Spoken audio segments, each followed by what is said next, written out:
BBS here with Derrick James. Back to the Nate thing real quick. You know, I'm not really into ridiculing people, especially fighters.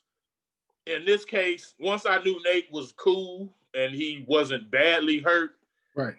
It's not like I went in on him, but I didn't mind the memes and stuff either, because he's not a fighter. To me, I took more of a, here's the thing, D. You know, I ain't never boxed on no appreciable level. Like we all have lanes.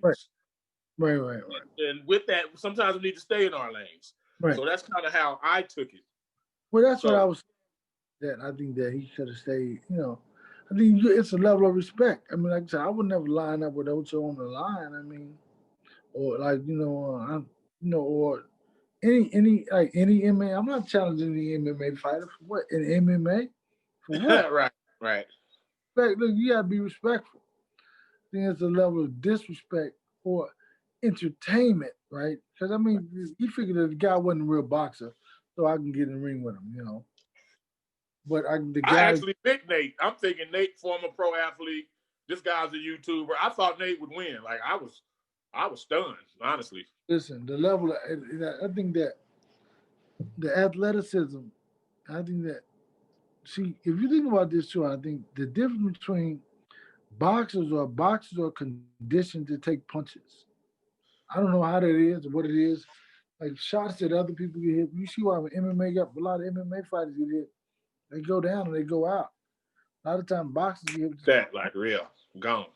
And a lot of time boxers get hit with the same punches, and just a difference. I think that because MMA normally like wrestlers or jujitsu, it's not no connection in that, but to be able to condition yourself to that is very difficult, I think, at a later age. And I think that could be what Nate suffered, you know, got hit, you know. Well, listen, but like this, there are 3 sweet spots in boxing. If you hit on these spots, you're going down. If you hit behind the head, you're going down. If you hit in the temple, you're going down. If you hit on the chin, you're going down. He got hit in all 3 places. Like, I ain't trying to be funny. I don't think there's a boxer in the world who's ever got hit in all 3 places at one time or a period. Back of the head, temple, and on the chin. In less than 2 rounds, less than 2 full rounds. Man, listen, man. It was all like, man, I'm just telling you, man. It's rare to see that. So, you know. So moving on, a lot of people don't know the diversity of the roles you've played in boxing. Like you've obviously been a fighter, so you've had fights. Of course, with EJ and Burley and Jermell, you train fighters. You also were a promoter. Right. Like I know that a lot of people don't know you promoted. So explain to me, kind of getting into Terrence Crawford, the mindset of a promoter throwing shade at a guy that he still has under contract. Was that just a senile old man? Or, I mean, is he blatantly trying to undermine his fighter? Like, just put your promoter hat on and explain to me what would could even provoke you to go there with a guy that you have under contract. Well, this is what I'll say, is that I won't say anything about it. What I'll say is that I don't know why or what happened to cause or prompt that situation, but I'm just gonna say I'm not gonna get into it because I mean, you know, I've had conversations with his people. You know, we didn't talk about that. We just talked about love and respect for each other, and kind of. I don't want to speak on this situation because I don't know. I mean, I don't know about it. You know what I'm saying? So what I'm gonna say is like, you know, I had a conversation with Bo Mac, and we just talked about cool dude, Bo Mac. I mean, you're a cool dude. Bo Mac's cool dude. Y'all both cool dudes. So I'm not surprised to hear you had a conversation. We had a respectful. Really, it was like it was something that I had said about them that he thanked me for, like saying whatever it was. I don't remember what I said, but I mean, I don't never try to come at nobody like that. But I just say that you know, you just got to be respectful, man. You know, I don't know anything about it. And I can't speak on it because I don't know about it. I know what he said. I know that was whatever. But you know, that's between them, and I think they're gonna work it out. They don't have a choice. They're gonna have to work it out. Right. Well, obviously, I'm Team Spence. Been rocking with you for Right. countless years, and EJ, but I've always respected Team You wrote Crawford the and how they get story. down. And to me, it was just shitty. Like to do it publicly is my thing. If Bob Arum told Terrence that on the phone, I'm sure. I mean, you're gonna have difficult conversations with your fighter or promoter or whatever. But for him to air that out to some writer, that was not helping the situation at all. That's just, you know, I'm my flag is planted on the Team Spence side, but I still hated to see Crawford be done like that by a guy that still promotes him. Like to me, that's just shitty. Like there's way better ways to conduct business. Right. Yeah. I mean, I don't. You know. I know you don't want to get into it, so You'd have to ask him why he did it. You know what I'm saying? You know. Right. I mean, like I said, it's respect. So you know, I'm not gonna get into it because it ain't. It's really not. I mean, what can you do about it? Right. What can you do about it? And it's really like, what can? There's nothing I can say about it. I think that even for me to say something about it makes it even worse because it's like I chose a side. Right. Okay, so we'll leave it there. Listen, but I'm always for the fighter. Right. So, me too. Me too. Whoever the fighter is, I'm pro fighter for sure. But I'm always on the fighter side, yeah. So with the fact that you promoted, a lot of people don't know it was Fox. Your nickname was Fox. Right. Your promotion was Fox 68 Sports. Has it ever dawned on you what your promotion name was, and now you're promoting, you're training fighters fighting on Fox? Like, did you ever? It ever occur to you? All the time. I think about the people say, "So you work with Fox?" I'm like, no, I really don't. But I do a lot of stuff with Fox, right? You never know what you call yourself, and some way it was like telepathically leading you to that direction. I don't know, right. But the reason why, like, when I was in amateurs, they called me the Fox because I had a slick and slide style. But wasn't no Fred Sanford. Wasn't no Fred Sanford. That was right. Yeah. That was my association with that. Was that the 68 Fox 68 Sports was that John Sanford died at 68 years old, which is Red Fox. So that was my connection to that. I loved him. I watch him every day, man, and every night before I went to bed, I watch him on it. So I was like, man, that's my man. I wanted to pay homage to that, so I named my company Fox 68 Sports. But yeah, man. I mean, who knows? Maybe it was like something that I wielded because you never know who you can be. You never know what you can do. I was told that I would never be anything in boxing. I was told that I need to do some other stuff, go get another job. You're wasting your time. Right. Yeah, and so it's like this. And the thing about this is you never know what you can become. I mean, what I was told that was never any incentive to do better because I was already doing what I was doing.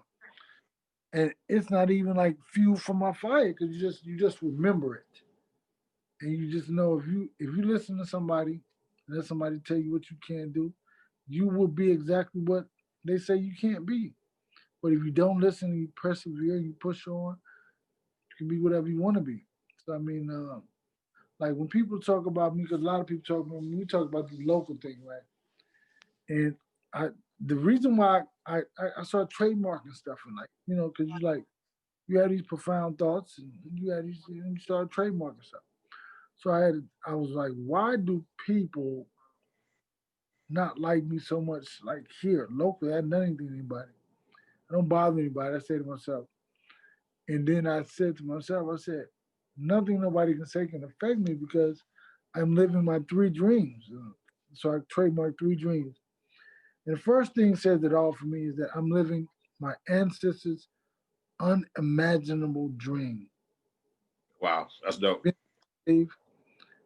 Coming here in hard situations and to be able to change the trajectory of that from being a slave to being a boxing national champion and help kids fulfill their dreams and at the same time help change the Errol Spence trajectory, right? Because we don't know what it would have become.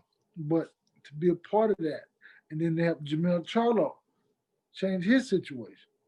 Right. So you like, what can you say about me when I know who I was? I know what I came, what I was brought here for. But to be able to change that, that's my first. My second dream is I said I'm living a Martin Luther King's dream, the dream for Black people in America. I'm fulfilling that aspect also. Yes, sir. My third dream is I'm living my haters' dream because you realize why they hate so. I'm being honest. I mean, hey, look, like I look. Well, no, you're in a pretty good position. I don't hate you at all, but yeah, I never. to your Never, point, people want to see you fail. I get that. I understand. Never bother nobody. I can see, and I think I said to myself, I said, if I was tatted up and sagging and hooded out or whatever, nobody would bother me. Right. Because I'm not like that. They say, okay, we can get at it. But listen, remember, people, I used to box for medals and trophies. So you fought people you didn't even know. So how you think you feel somebody bothered you? What kind of intention you have behind that one? Just listen, look. Just because I don't look like that don't mean you just look like that, right? Don't get it twisted.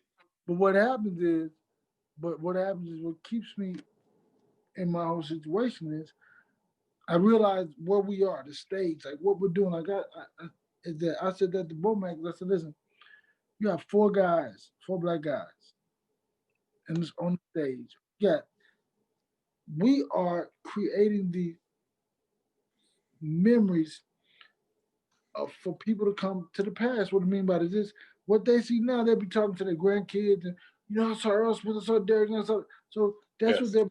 So think about how do you want to be remembered. So that keeps me. Not only do I think about my ancestors, but how do you want to be remembered? Because I will be an ancestor when my grandkids and my daughters like, dang, Daddy was kind of crazy. My grandpapa was kind of crazy, wilding out. So you got to be able to, you got to act accordingly because not only your family but other kids are looking and like, man, that guy's a clown. And now we're in a more like the time we live in now has never been more documented in terms of social media and videos. Right. There's less room for error. There's less room for foolishness now because it can get caught. Everybody got camera phones and all of that. Right. So, and it's like, how do you want to be remembered? Who do you want to be, and do you want to be who you say you are? Right? Do you want to be like my relationship with my guys, my fighters, man? I spend a lot of time with the guys. You know what I mean? And I care about my guys. You know what I mean? So it's right. Like I do something that no other trainer does. I guarantee you that. And what I mean by that is, like my young guy Burley. I don't take a cent from him. No money, not a dime. No. Okay. No. Wow. Because he's not at that point. This is all for him. So I work for free. They don't know that though. So people, I work for free. I train him 6 days a week for free. Because he's not at a point to where he makes decent money, but he's not at a point to where I feel like, go ahead, it's you. You would be not taking advantage of him, but you would be taking something from him right now. Right? He would need whatever he could afford to pay you. He probably needs that right now. I think is what you're saying. What I'm saying is that the kind of guy I am. Say, why would I be working and making this money doing this? I still work a job 5 days a week, but I train 7 days a week because I train people at my gym. So I work 7 days a week. I do the boxing with EJ and Jermell and all this stuff, but I'm gonna take from him. He's building, like he's in the building stages. You talk to him about business, you talk to him about money, you talk to him about these things to build. Right. Right. And so why could I be telling him how to build something if I'm taking something from him? Right. Right. So see, it's guys. I bet it's not any trainers out there, big or small, who not taking. Think about this. You got guys taking $200, $300, $400, $500. Come on, man. That's for him and his family. When he steps up, make more, do more rounds. That's when you. Well, back in the day, the trainer's cut was 10%. What, something like that. but it's still 10% now. Okay, right. But I don't take that, man. I don't take that. Right. I mean, I invest in my guys, put it like that. I invest in my guy. I invest in Burley. I mean, it's my guy. I mean, I care about him. So why would I not? You know. Burley's that dude now. Low key. Tell him next time you see him, tell him, hey, Reed said he want his T-shirt. He'll know what I mean. Yeah. And on some Fred Sanford shit. You remember when they had the I Want My Daddy's Records episode? Right. Yeah, I want my daddy's records. Yeah, that's kind of, I just be messing with Burley about my T-shirt, but that's kind of the theme I'm coming. Right. I want my T-shirt, Burley. Right. So finally getting to the fight before I let you go. Yeah. I know you're tired of hearing about it. I have to ask. People say Danny, his only real chance is a puncher's chance. His eyes closed, winging left hook, and the fact that EJ post accident might be susceptible, because he was concussed or whatever. Did you have that moment as his trainer where he's sparring, he got hit with a good shot, and you were like, oh, okay, he's good. Like that's my guy.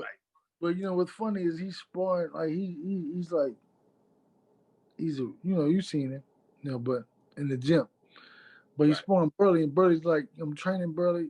Like when you saw him spar Burley, I wasn't training Burley. But Burley was a lot of Old boy was right. Right, Roger, yeah. But he was inspired by a lot of what we were doing. But to see him turn on his punches and punch with his whole body, I was like, so I'm like, oh my God, like please, I'm thinking to myself like, don't, There's one thing to punch, there's another thing to punch correctly. Right. So they were sparring, and one of the telltale signs was that he, because EJ defense good, it's hard to hit him, he's blocking shots, but so Burley lands straight right hand, like boom, pow, right on the chin. EJ didn't move, right? And then Burley's like, I haven't landed a lot of punches. He didn't say that to me, but you can see what he's thinking. So he throws the right hand right after that again, like 2 seconds later. EJ goes, pop, blocked it. So his mind's working. Right. Okay. He got hit with the shot. Because I always say that it's not what he did, it's what you did. He's not that great, right? To land that shot. It was something you did that made that happen. Let it happen. And so when he got hit with that boom, and the next shot, boom, like 2 seconds later, boom, he caught it. I was like, okay, he's good to go. That was it. I mean, he had been sparring all along, but that was just to be sparring with the guy. He weighed like 180 pounds at the time. He hit it right on the chin. He took it. No, so that right then you was like, yeah, I'm sure you didn't say nothing because you don't have a cheerleader atmosphere in your gym. But yeah, there's nobody in there. But this what happened is that I'm watching them spar, right? He and Burley, they're counter-punching, it's looking amazing. I'm like, damn. I mean, so it's like so beautiful to watch because you see, like, you teach these kids, like, these guys, these men, young men, like, and they're doing it because, Burley has to be 1,000% to get in there with EJ. And EJ knows Burley's potential. If he's slacking, if he's slipping, he's going to get hit with a shot. So it's like the level of respect has to be so high between the both of them. And it's pretty cool to watch. I was like, damn, I'm watching. I'm sitting right there like, man. You see like the skill of it, boom, boom, boom, it's back and forth. So it's pretty cool to watch, man. Okay, so I got like 3 more questions. Right. We saw EJ, we saw him box against Mikey. Right. And then we saw him show the dog against Sean Porter. Right. As his trainer, where's the line between your guy fighting efficiently versus making a statement? I think that efficiently I think that even if he fights efficiently, box efficiently, that's the statement. The statement is you can do both, but sometimes some would say, hey, why did if he had fought Mikey like he fought Porter, he might have got Mikey out of there. But I know that EJ heard, oh, I'm just an aggressive brawler, so he wanted to show. Right. Everybody's like, oh, Mikey's way too smart for him, so he wanted to show, hey, I can beat this guy 12-0. Right. So what happens is, those are the 2 things. But if you think about this, you go back to Kell Brook and Chris Algieri, all these fighters, he beat them in what they said they do better than he does. So he basically beat them at what they said they do. If you better than him at this, he fought Sean fight. Outboxed the guy who said it was on. He outslipped bro Lamont. He roughed up and he outboxed Kale. I mean, so it's like that shows what's funny that I mean, people only see what they want to see, right? I told you what the reality you saw it and you knew what you were looking at. But I think a lot of people see what they want to see, man. That's what it is. But the line is always there, and I think that the line is just like with Sean. So what happened was I gave him. I said, okay, we gonna box him, but you train him to fight too, because you can't get in the ring with Sean Porter and a fight not break out. Right. You're going to get your hands dirty fighting Sean Porter. Yeah, be like, you would be a fool. Just think about this. Say you train to box the whole fight, right? But a fight breaks out. No matter how good you are, you lost because you had prepared for this. You had worked for this, right? So what happened was he chose the latter. He chose to fight Sean. And so I coached him from that perspective because we prepared for it also. So it wasn't like we had prepared for that. Okay. The reality of it. So the line is always crossable because it's right, it was like if it was something that I felt like he couldn't do, and we would say, no, get back on this right here. Get back on your stick or whatever. Okay. But I knew we had prepared for that. So that was the thing. So I've heard in other interviews you're expecting a more tactical the counter puncher type fight with Danny. Is that still the case, or has there been any new adjustments? For me, what I was gonna do, or I think that I know I said that somebody said to me, they said that how do you fight a guy who's a counter puncher? And I said that was one of the possibilities that you can Okay. I didn't say what I'm gonna do or what we're gonna do, but and then what it was like I said you can fight, you can do this, you can do that, or that was a possibility of a fight. But I mean, but but that is actually a fight, not boxing. I think that to be able to do that to do that is very interesting. So we'll see. Okay, so watching the countdown show, I get the sense that with the, of course, the accident and then the doubters because of the accident, that EJ has a bigger purpose. Of course, he's the unified welterweight champion, WBC, IBF. Well, that's Jermell, right? Three. No, that's the three dreams. Remember that. Oh, okay. Doubters is what the people say. Oh, yeah. So there's a higher, just the belts are good. Obviously, he wants to maintain his belts and eventually be undisputed. Right. But yeah, the higher purpose is okay. So you've answered that question. So that gets me to But what you said was that the doubters, and I just said the three dreams, like the three, listen, what are you going, three dreams? You got three of these, Francis's dreams, Martin Luther King dream, and the haters' dream. So what? Right.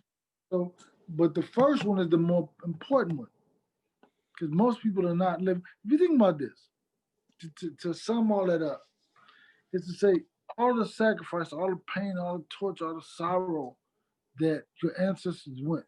They, for us to be here, they just had to survive. Right. They couldn't give us nothing, but they survived. And so that's what you say. So this is all you're gonna do with your life. All the pain, all the torture, all the rape, all this. This is what you're gonna do with your life. Just survive. I mean, so I think that's why you can't really worry about what others say because there are a lot of doubters. I mean, a lot of people want to see him lose, or tired of him, or I mean, I don't know, but or never liked him anyway, or something. Yeah, something that's beyond y'all's control. About this, the fighter spirit is amazing. For him to get to this point, get back to this point, and to be back on to where he is, you know. And after Saturday, they'll say whatever they say. But to be a champion at heart is to believe in yourself. That's why you can't really let anybody like the worst. He could have kicked his feet up and said, fuck it, right? Like, just being honest. Right. Be like, you know what? I'm done. I made money. I'm good. Not the box again. He doesn't have, this is for him. He doesn't have the box again. He don't have the box anymore. Right. So the fact that he still wants it, that's a testament to his fortitude, his heart, his competitiveness. Right. That's a statement just trying it again for real. And Right. we can't wait to December 5th. So my final question, training rituals, like fight day in particular. What do you do as a trainer? Fight day prep. Like, what is, when you get up on fight day, kind of just some of the rituals, routines, and do you do different things with EJ than maybe you would do with Jermell on fight day? Does one of them like different type of water or Gatorade or something than the other, or like? No, I wake up in the morning, work out, and I get a run in or whatever, get my workout on. Then I just kind of like, just really just kind of cool out most of the day, man. You know, may watch a little television, may watch a little video here and there. But, you know, as a fighter, then if I feel like need to watch more, I do that. But yeah, so much about relaxing, just kind of keeping your mind off the fight. But then I meditate. And I mean, like, you know, I get the meditation, that's when I really get into the zone after my meditation. And then it's on. I mean, it's just showtime. It's go time. How much do you see your fighter before you guys meet in the hotel lobby or whatever to go to the venue? Well, sometimes, you know, we would get together, eat breakfast together. Okay. And just be like, we're going to breakfast. And I'm going to breakfast at 8 o'clock. Come with me. I said, okay. And I'm thinking it's going to be everybody else. Don't just be here now sometimes, most of the time. It was like, I think that, but we never talk about the fight. And we never talk about it. And we just kind of just chill out, spend time together, I guess. But then I don't see him anymore until the time we go to the fight because he's in the bed chilling, relaxing, whatever. And I'm doing the same. So on the way, do y'all ride in the car together typically? Yep. Like when is it all business? When does that switch click on? But when we get into, we all ride together to the fights because, you know, it's like the whole teams. And so we ride together, whatever. But I think that the biggest thing is that it switches when you get into the arena, man. Like, who was that step into the arena? Who was that? The old school rapper? I remember the song. Yeah, I can't remember the artist, but yeah. And it's like, oh no, it's what's my man that passed away from New York? There was Black Moon Enter the Stage. I don't know if you're thinking of that or. It was like Into the Arena was like a man who died. He was in a group. Quest, not Trap Called Quest. God, man. Right. As soon as we're done, we'll remember, and it won't be. We don't remember. Yeah, but it's like when you stand in the arena, man, you feel that. I mean, like it's nothing. Like you feel that, and you know it's time. Like when you're getting out of the car and you walking up to that joint, you know it's time. And you feel it. Like you feel it. Like, you know what I'm saying? I'm trying to think of this guy's name. He passed away like he had died. Was it Craig Mack, maybe? No.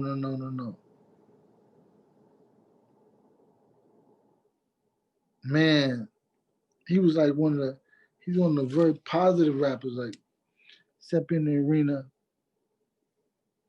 Now even after this interview, I'm gonna get it. I'm gonna call you. That's fine.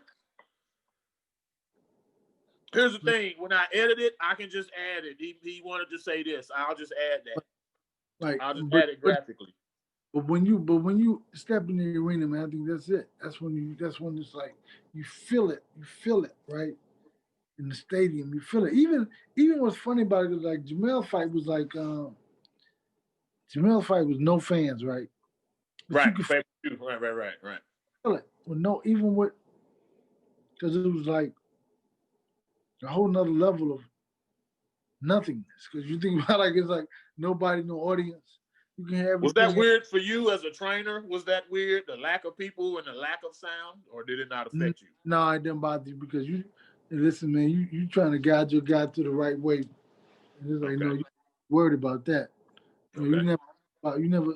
You realize how much you don't look out in the audience because you never do look in the audience. Okay. I mean, so that's the thing. Other than when the fight is over, you might look out into the audience, but other than that, nah, don't look out. All right, D. James. Well, man, I appreciate your time. I'm gonna do a pre-fight video. This, of course, will be a different video. Team Spence all the way. I'm predicting Errol. Obviously, looking forward to it. Rooting for you guys, and I appreciate your time, brother. Appreciate the love, bro. Good talking to you. You too, man. Yeah.